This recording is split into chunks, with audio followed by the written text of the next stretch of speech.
rang true. And Peyton, your impression of Grandpa is dead on.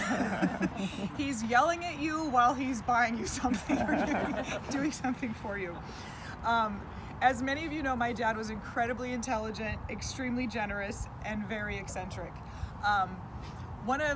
You've seen in the obituary some of his nicknames, and the one that I named him was Crazy Old Maurice from Beauty and the Beast. Crazy Old Maurice. Crazy Old Maurice. Then it just shortened to Maurice. I still refer to him as Maurice, and in my phone, he is Maurice with his picture, and that's just what I called him. And he called me Marie, which was my middle name, and sometimes he called me Crazy Old Marie, so he got me back. When I was in high school, one of my very best friends got cancer, and that was really hard for her and everything, but she was close with our whole family, and after she went through treatment, none of her clothes fit her, and I just happened to mention it to my family.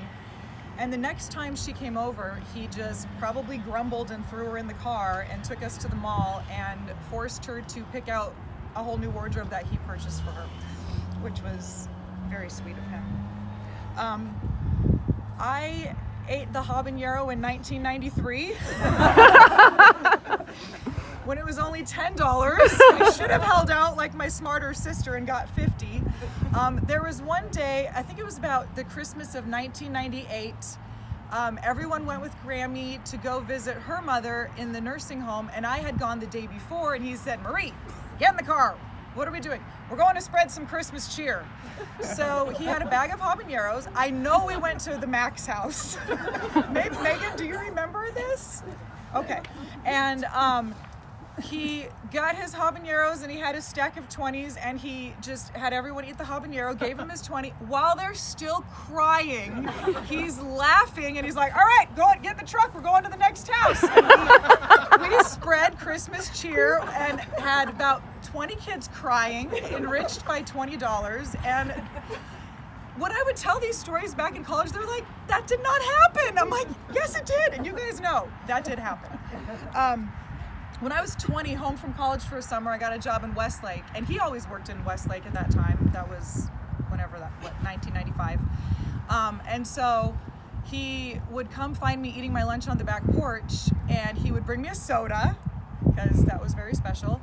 And he would have me sometimes get in the car, and he'd talk to me, or he'd call me up and ask me what I wanted, and he'd bring me something. And then when he was done, he would always say, well, I'm all of a sudden sick of talking to you. Okay, and that was my cue to leave. But it was, I don't know anyone else whose dad ended conversations with him like that. It's very special. He also threw us in the car, and pretty roughly one day, because he thought we didn't have good fruit. And he took us to Gelson's to buy premium produce, as he kept calling it. It was very wet, and we didn't really think we needed the premium produce, but he threw us in the car and manhandled us a bit and bought us all this fruit, and then we had to, of course, tell him how premium we thought this produce was.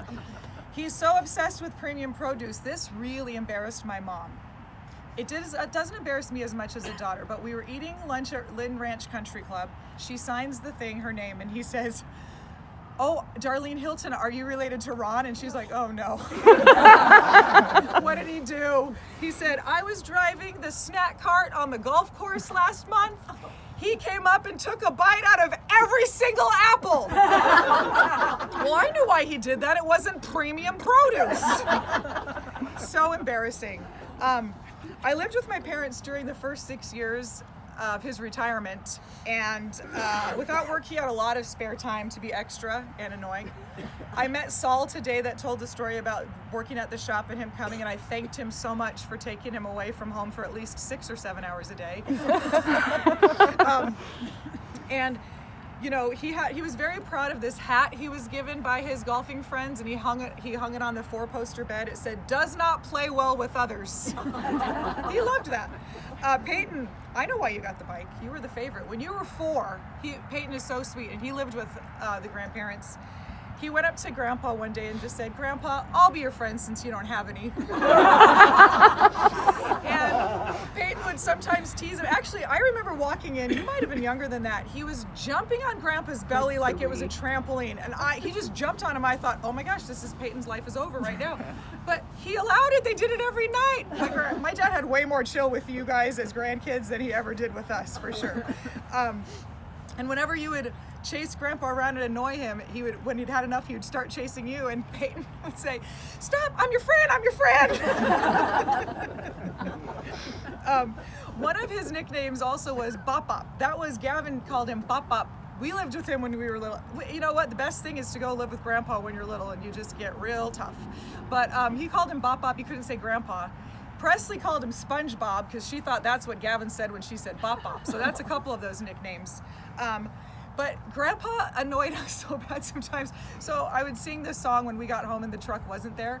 Bop Bop is gone, hooray, hooray. Bop Bop is gone, hooray. And then if he was home, I would sing, Bop Bop is home, Bop Bop is home. And my dad loved that, and he would do that when he was leaving. Bop Bop is gone, hooray, hooray. And when he came home sometimes, we had that long hallway from the garage to the living room, and he'd crouch down and get right in Gavin's face and go, Bop Bop is home, and just start teasing him and terrorizing him. He loved his cars, his fast, noisy cars, and all of that. We all know that.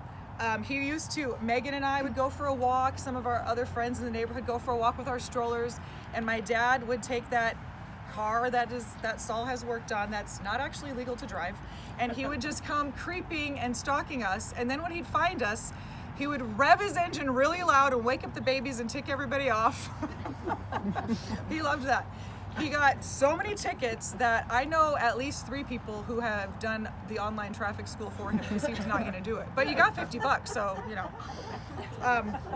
After that, he got too many points, so he discovered you could hire lawyers to fight your tickets, and then that became my little chore. Was, all right, I got a ticket, go call the lawyer and make sure I don't have to pay it. I can say that now because what are they going to do to him? He was brilliant at business and many other things, as many of you have talked about, but technology he was not really good at. I remember that summer day in 2011 that he got email because he texted me his email address and his password. Later that month, I came home in the afternoon and I saw him pacing out in front of our mailbox. I said, Maurice, what are you doing? My friend said he sent me an email and it's in my mailbox, but it's not here. I just couldn't. So I just went in and told my mom, and we laughed, and then we just had to let him figure it out the hard way. Another one of his nicknames was Scary Grandpa that I think someone mentioned. He got that nickname from 2 different grandchildren who actually have never met because they live in totally different states, the oldest and the youngest. I'll use it in a sentence. Who's coming over? My nice grandpa or my scary grandpa? When Presley was age 4, she said, they live in North Carolina and they were coming to visit. She said, is grandpa that one that always stays in his room and watches TV and only comes out when he wants to bug us? That's the one. So funny. His favorite nickname for himself was Arnold, after Arnold Schwarzenegger. When he was, several of you mentioned how strong he was, and when he got real trim and was exercising and was really buff, he called himself Arnold. And one day we were shopping at Nordstrom, and the sales lady suggested that the medium he was wearing was too big and suggested a size small, and he said, Arnold's not big enough for you. We were mortified. My mom was there, and the 4 sisters. It was crazy. It's been fun to be here, and this past couple weeks, our family, we've been talking a lot about the different stories of fun, and we've also been sad. We miss him, and we know that we aren't going to be able to talk to him anymore in this life, but we do have faith that helps sustain us, and the knowledge that Bop Bop is